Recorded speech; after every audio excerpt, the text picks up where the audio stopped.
자, 우리가 알고 있는 삼각함수의 정의를 이용을 하면 방금 설명했었던 그 직교좌표계와 극좌표계 사이의 이 상호작용을 잘 설명할 수가 있고 수학적으로도 잘 해석할 수가 있습니다.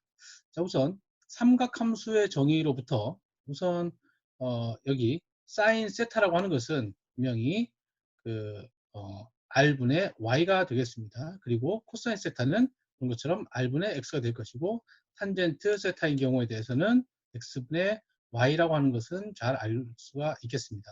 그리고 우리가 잘 알고 있는 그 빗변의 길이라고 하는 것은 분명히 그 직각 삼각형이라고 이제 생각을 했었을 때 분명히 직교 좌표계이기 때문에 직각으로만 움직인다 라고 하는 그런 얘기가 되겠죠. 자, 그래서 그거는 피타고라스의 정리를 이용을 하게 되면 이 r의 크기라고 하는 것은 바로 x제곱하고 그다음에 y제곱을 더한 값에 루트 값이 된다라고 하는 것을 이제 알 수가 있겠죠. 자, 그래서 결국 직교 좌표계에서 나타나는 x 위치는 바로 r 곱하기 코사인 세타라고 하는 형태로 나타낼 수가 있고, 그리고 y 좌표라고 하는 것은 결국 r 곱하기 사인 세타의 값이다라고 이렇게 얘기할 수가 있겠죠. 자, 즉 이 말은 무슨 말이냐?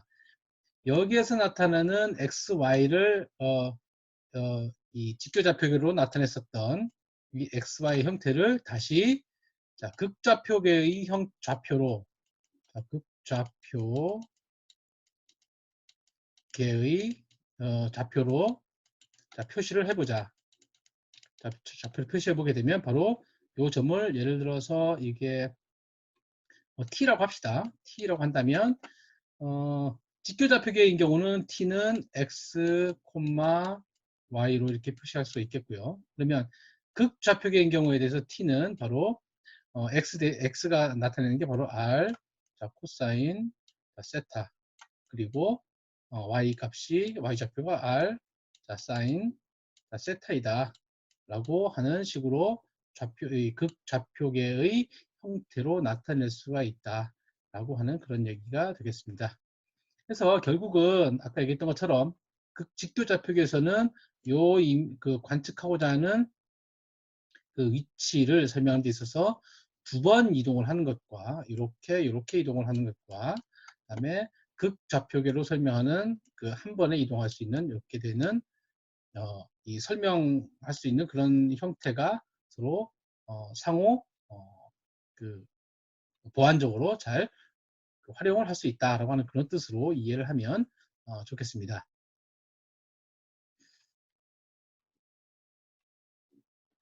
자, 지금부터 벡터양과 스칼라양에 대해서 정리를 해보도록 하겠습니다. 우선 앞서 얘기했던 것처럼 벡터와 스칼라양인 경우에 대해서는 그 엄연한 차이가 있습니다. 스칼라양인 경우에 대해서는 하나의 단순한 크기만을 나타내는 것이다. 그리고 벡터양인 경우에 대해서는 크기와 방향을 동시에 갖고 있다라고 이렇게 구분을 할 수가 있고요. 그리고 여러 가지 물리량이라고 하는 게 있습니다. 물리량은 물리를 어떤 자연 현상을 해석하는 데 있어서 해석하는 여러 가지 이 고유한 값들을 이제 물리량이라고 합니다. 물리량이라고 이렇게 표현을 하고요. 물리량은 벡터양과 스칼라양이 있습니다. 그래서 우선 스칼라양인 물리량을 잘 살펴보면 부피, 그다음에 질량, 그리고 속력, 시간 간격, 온도 등이 있고요. 그리고 벡터인 경우에 대해서는 속도, 변이, 가속도, 힘, 운동량 등이 있습니다. 자, 여러분들도 이게 분명히 여러 번 일상생활에서 많이 사용을 하고 있고, 그리고 한 번쯤은 다 들어본 그 얘기가 되겠습니다. 그런데 스칼라양은 이 정에서 나타내는 것처럼 단순한 수치를 나타냅니다. 예를 들어서 부피가 어느 방향의 부피가 있다라고 표현하지 않습니다. 그리고 질량은 고유한 질량을 나타내고 있지요. 그리고 그 속력은 이 빠름의 정도를 그 힘을 나타내는 것이고요. 시간 간격은 시간이 어느 쪽 방향으로 간다 이렇게 표현하지는 않습니다. 그렇죠? 그리고 온도도 마찬가지로 위방향이다, 아래 방향이다 이렇게 표현하지는 않지요. 단순히 값만을 얘기를 한다. 자, 그런데 크기와 방향을 갖는 벡터적인 성격을 갖고 있는 물리량은 속도라든지 변위, 그리고 가속도라든지 힘, 그리고 운동량 등이 있습니다. 그래서 그 벡터양만 물리를 설명하는 데 있어서 벡터만 다루느냐, 벡터양만 다루느냐, 그렇지 않고 스칼라양과 벡터양을 명확하게 구분을 하면서 사용을 하고 있습니다. 자, 여기서 한 가지 설명을 해서 넘어갈 필요가 있는 게, 자, 이런 게 있습니다. 우선은 우리가 일상생활에서는 속력이라고 하는 그런 개념하고 속도라고 하는 그런 개념을 혼용을 해서 사용을 하고 있지요, 사실은. 근데 여러분들도 이제 물리학을 배우고 물리학적인 그 개념을 알고 있는 그 상황, 그리고 스칼라양과 벡터양을 정확하게 구분을 하는 상황이라면 명확하게 구분을 해서 사용을 할 수 있었으면 좋겠습니다. 자, 우선 이 용어적인 차이가 있습니다. 그래서 속력은 이제 스피드로 이렇게 표현을 할 수가 있고요. 영어적인 표현으로 스피드로 표현을 할 수가 있고요. 그리고 이 벡터양인 속도는 velocity라고 이렇게 표현을 씁니다. 자, 이거는 분명히 빠름의 정도를 나타내는 둘 다의 값인데, 하나는 이 스칼라양이고요. 하나는 이 크기와 방향을 나타내는 벡터양이 되겠습니다. 자, 그래서 뭐 물리학적으로 뭐 자세하게 설명을 간략하게 해보면, 속력은 그 평균 속력이라고 하는 그런 개념이라서 이 이동하는 시간 동안 평균 얼만큼의 이 빠름을 갖느냐를 나타내는 것이고요. 자, 속도라고 하는 것은 공간이 이 위치가 변함에 따라서 발생되는 속도의 변화량, 이 빠름의 변화량을 나타낸다라고 이렇게 명확하게 구분을 해서 설명을 할 수 있습니다. 자, 그러면 예를 들어서 달리고 있는 자동차가 우리가 실제로 저도 저기에 있는 자동차의 그 빠르기가 과연 100km per hour이다. 즉 시간당 예를 들어서 자, 100km 자, 시간당 100km 가는 속도, 굉장히 빠른 속도가 되겠죠. 그 고속도로의 가장 빠른 속도가 100km로 이렇게 규정이 되어 있죠. 일반적인 고속도로 속도가. 자, 100km per hour라고 하는 것은 속력일까요? 속도일까요? 속력일까요? 아니면 속도인가? 어떤 것일까요? 분명히 속도입니다. 자, 이 말은 무슨 말이냐면 단순히 방향을 나타내는 게 아니라 크기만을 나타내고 있는 것이죠. 그래서 우리가 앞으로 얘기할 때는 저 자동차의 속력은 100km per hour이다. 즉 시간당 100km를 가는 빠르기를 가지고 있다라고 이렇게 얘기를 할 수가 있는 것이겠죠. 자, 그런데 예를 들어서 똑같은 상황인데 예를 들어 오른쪽에서 즉 오른쪽에서 왼쪽으로 자동차의 이 빠르기가 100km per hour라면 이때는 또 같은 개념으로서 속력이 아니라 속도가 되겠죠. 즉 왼쪽에서부터 오른쪽 방향으로 자동차가 이동을 하고 있는데 그 빠름의 크기가 100km per hour라면 이거는 바로 속도는 바로 시간당 100km이다 라고 이렇게 얘기를 하는 것이죠. 그래서 여러분들 앞으로 자동차의 빠르기를 얘기를 할 때는 어떻게 불러야 된다? 속력이라고 부른다 라고 이렇게 간략 자, 알고 있으면 좋을 것 같습니다. 자, 그리고 지금 여기 나온 김에 잠시 얘기를 좀 하도록 하겠습니다. 이게 변위라고 하는 말은 여러분들이 어떻게 보면 이 중요한 개념을 가지고 있는 것일 것 같습니다. 수학이든지 여러 가지 이 사회 현상에서도 이런 변위라고 하는 그런 개념을 많이 갖고 있습니다. 사실은 변위라고 하는 것은 영어적인 표현으로 자, displacement라고 합니다. 먼트라고 이렇게 표현하고요. 자, 같은 개념으로 비슷하게 스피드와 벨러시티의 개념으로 유사한 개념이 바로 디스턴스라고 하는 게 있습니다. 자, 여러분들 디스턴스는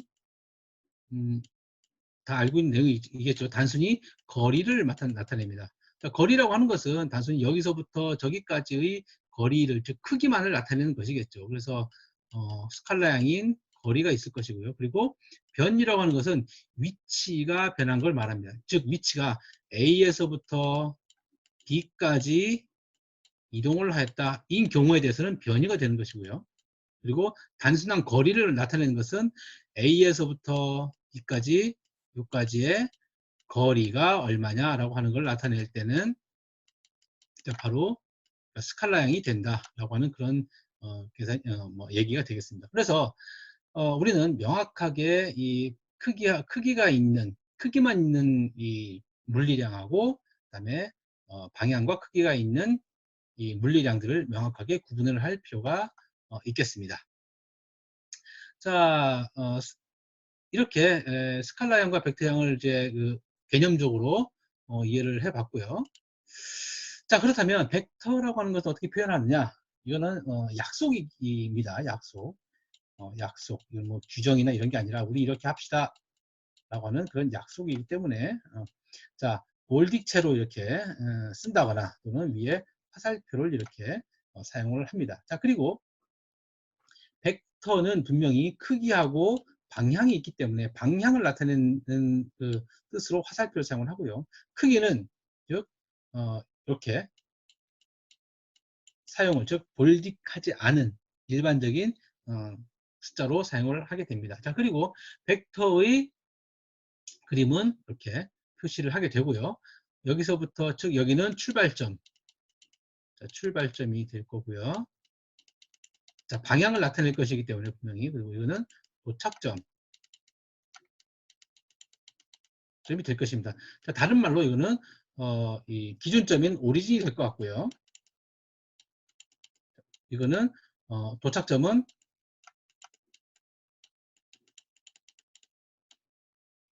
자, 오브젝티브, 스페이스 틀렸네요. 자, 오브젝티브라고 해서 물체가 될 것 같습니다. 즉 관측하고자 하는 아까 얘기했던 것처럼 관측하고자 하는 곳에서부터 우리가 관측하고자 하는 다시 이 기준점이 되는 곳에서부터 관측하고자 하는 곳까지 이 방향을 나타내는 것이겠죠. 그래서 오리진에 대해서 예를 들어 X좌표와 Y좌표가 이렇게 있다라고 했을 때 기준점에서부터 이까지 방향을 나타내는 게 아까 뭐였었냐면 R 벡터였었죠. 자, 그래서 이 R 벡터를 이렇게 표시를 하고 요 위에 나타내는 게 바로 벡터에 대한 개념이다라고 이렇게 이해를 해보면 좋겠습니다. 자, 다음으로 벡터의 성질에 대해서 간략하게 몇 가지 중요한 성질들만 짚고 넘어가도록 하겠습니다. 자, 우선 벡터의 동등성이라고 해서 벡터의 크기가 같다는 것은 크기가 같고 방향이 같음을 의미한다라고 하는 것이죠. 즉 어디에서부터 어디로 이동하는지 그 거리가 같다면, 즉 이렇게 평행하게 이루고 있다면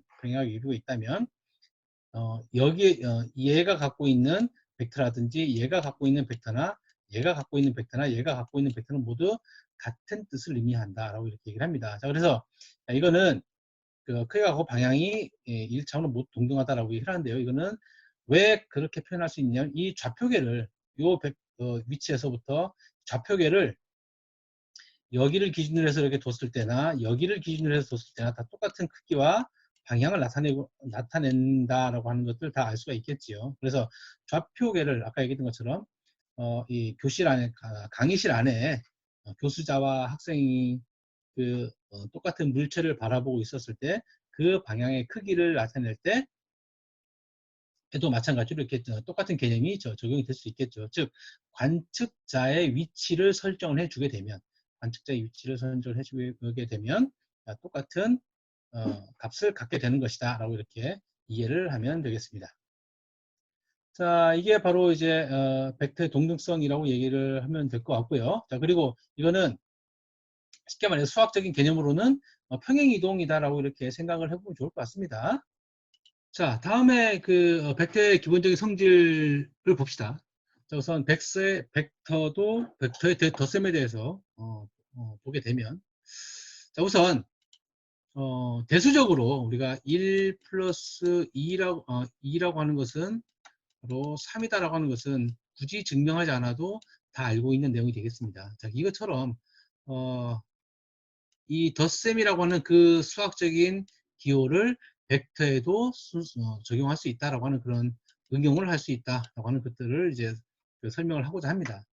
자, 우선 크기를 나타낼 때, 즉 A 벡터라고 하는 것하고 그다음에 B 벡터라고 하는 것의 크기를 만약에 더한다면, 만약 이 1이라고 하는 것과 2를 더했을 때 어떤 값이 나와야 됩니다. 자, 그런 것처럼 분명히 벡터도 A 벡터라고 하는 것과 B 벡터라고 하는 것을 더했을 때는 어떤 벡터가 나올 것인데, 그 벡터의 덧셈은 어떻게 할 것이냐 라고 하는 것을 기하학적으로 이렇게 설명을 해보면 다음과 같습니다. 즉 대수적으로 A 벡터하고 B 벡터를 한번 더해보자. 자, 이거를 더했을 때는 어떻게 될 것이냐라고 하는 것을 이제 물리학적으로 해석을 해보면 이렇습니다. 즉, A 벡터는 기준점이 여기에서부터 여기까지 이동을 하고요. 즉, 변위가 여기에서부터 여기까지 이동을 이 변한 것을 변이 A 벡터, 즉 A 벡터라고 이렇게 표현을 하는데, 요 위치에서부터 그 다시 B 벡터의 크기만큼 이렇게 이동을 했다라고 이렇게 이해를 할 수가 있겠죠. 자, 아까 앞서 했었던 것처럼 그 벡터의 동등성이라고 했었죠. 즉 이렇게 돼 있는 부분이나 평행삼인형의 성질을 응용을 해보면 요 벡터이나 요 점선에 나타난 요 벡터나 서로 같은 벡터이다라고 하는 걸 알 수 있겠습니다. 즉 옆에 그림에서처럼 이 A 벡터의 끝점을 다시 시작점으로 하고 다시 B 벡터를 만들어 주게 되면, 즉 여기에 A 벡터로 이동을 하고 이 점에서부터 다시 B 벡터를 갖고 이렇게 이동을 했었을 때 최종 이루어지는 그 변위는, 자, 변위, 즉 위치가 변한 정도는 여기에서부터 결국 여기까지인 R이 될 것이다 라고 하는 그런 얘기가 되겠죠. 자, 그래서 이거는 아까 앞서 얘기했던 것처럼 A 벡터와 B 벡터를 더했을 때, 즉 이거는 동등성과 관련된 걸 응용한 것입니다. A 벡터가 이렇게 된 상태이고요. 그리고 B 벡터는 이렇게 된 상태입니다. 이거를 한 곳에다가 모은 거죠. 이렇게 모아서 이렇게 표현할 수 있고요. 요거는 궁극적으로 이러한 형태로 나타낼 수 있기 때문에 결국 A 벡터하고 B 벡터를 더했을 때는 R 벡터가 된다라고 하는 것이 되는 것이죠.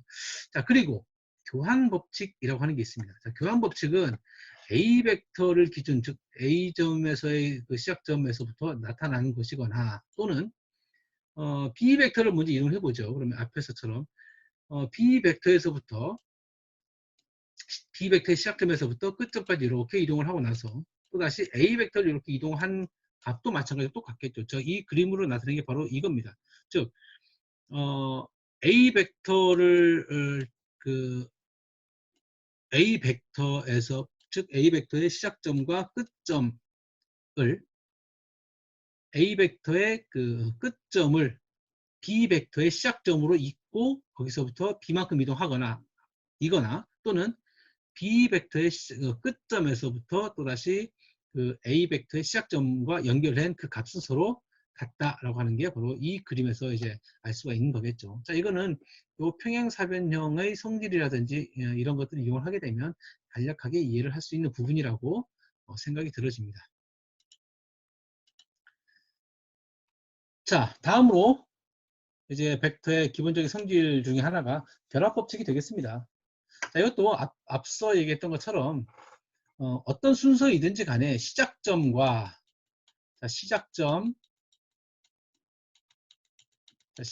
결국 이제 원점이 되겠습니다. 자, 그리고 끝점. 자, 끝점은 현재 물체가 놓여 있는, 즉 관측점이 되겠죠. 관측점, 이거는 원점이 되겠고 이거는 관측점이 되겠습니다. 자, 시작점과 끝점의 위치를 서로 바꾸어도 서로 같은 값이 된다라고 하는 그 앞에 그 교환 법칙과 똑같이 이렇게 설명할 수 있고요. 그리고 A 벡터하고 B 벡터를 먼저 그 변위를 구하고 거기다 C 그 벡터를 구하는 것이나, 또는 B 벡터하고 C 벡터를 먼저 구해서 그 A 벡터를 더한 값이랑 결국 같다 라고 하는 것들이 바로 이제 결합 법칙이 되겠죠. 자, 이거는 대수학적으로 대수적인 우리가 알고 있는 여러 가지 결합 법칙을 그 벡터의 개념으로 확장을 시켜서 얘기를 한 것입니다. 자, 그리고 이 부분이 어떻게 보면 중요한 그 개념이 될 것 같습니다. 자, 제로 벡터라고 하는 게 있습니다. 자, 제로 벡터는 크기가 0인 벡터가 되겠습니다. 자, 이 말은 무슨 말이냐? 이거는 물리학에서도 가장 중요한 개념이 되겠습니다. 사실은 0이라고 하는 것은 이 제로라고 하는 0이라고 하는 것은 사실은 없다라고 하는 그런 개념이 되겠죠. 존재하지 않는다 라고 하는 그런 개념으로도 이제 이해할 수가 있겠지요. 자, 그런데 보면 예를 들어서 A 벡터는 시작점이 여기고 끝점이 이렇게 돼 있죠. 이렇게 돼 있고 B 벡터는 여기서부터 이렇게 이런 방향으로 되어 있다. 그런데 크기가 이렇게 같다. 크기가 같다면 서로 같은 크기이고 다른 방향이기 때문에 0일 것이다 라고 이렇게 생각을 해보면 같겠죠. 즉 이 말은 무슨 말이냐, 시작점을 서로 같은 위치에 두고 같은 방향으로 서로 가고 있다면 제로이다 라고 이제 이해를 해보면 좋겠지요. 즉 A 방향으로 이렇게 이동을 했다가 A 방향으로 이렇게 이동을 했다가 똑같이 요 끝점에서부터 다시 B 방향으로 B 벡터를 이렇게 해봤더니 제자리에 왔었다 라고 하는 것이죠. 제자리다 라고 하는 것이 바로 제로의 개념과 같은 개념이 되겠죠. 자, 그런데 이 말은 그렇다고 해서 우리 나중에 다음 장에서 배우게 되겠지만, 자, 작용과 반작용이라고 하는 게 있습니다. 들어본 적 있을 겁니다. 자, 작용과 반작용 이 개념이 있어요. 이 작용과 반작용의 개념에 대해서 바로 적용되는 게 바로 이 개념이라고 생각을 해보면 좋을 것 같습니다. 어떤 물체가 가만히 있는 것은, 예를 들어서 책상 위에 어떤 물건이 이렇게 가만히 있는데 이 물건이 과연 이 물체에 작용하는 작용하는 힘은 어떻게 될 것이냐. 힘은 바로 크기는 제로이지만, 크기는 제로입니다. 그죠? 그래서 가만히 있다. 즉, 가만히 있다라고 하는 건 크기가 제로이다. 즉, 어느 방향으로이든지 간에 움직이지 않는다라고 하는 것은 바로 이 개념이 되겠죠. 제자리이다라고 하는 그런 개념이 되겠지만, 얘는 분명히 지구 중심 방향으로 받치는 힘과, 그리고 얘가 이 바닥에 의해서 이렇게 떠받쳐지는 이 힘이 같기 때문에 얘는 제자리에 있다라고 이렇게 표현을 합니다. 물리학적으로는 이렇게 표현을 한다는 것이죠. 즉, 이 말은 이 가만히 있는 물체에는 힘이 작용하느냐? 라고 하면 분명히 작용한다. 몇 개가 작용하느냐? 두 개의 힘이 작용한다. 이렇게 이해를 해야만 합니다. 그래서 이 벡터에 대한 개념은 나중에 이 다음 장에서 하게 되는 힘에 대해서 얘기를 할 때, 힘에 대해서 얘기를 할 때, 그리고 힘이 더 나아가서 일이 될 것이고요. 일이 더 나아가서 에너지가 될 겁니다. 그래서 이 에너지와 관련된 얘기까지 쭉 하게 이해하는 데 있어서 이러한 이 개념들이 굉장히 중요한 개념이 되겠습니다. 이 부분은 다음 장에서 설명을 할 수 있도록 하겠습니다.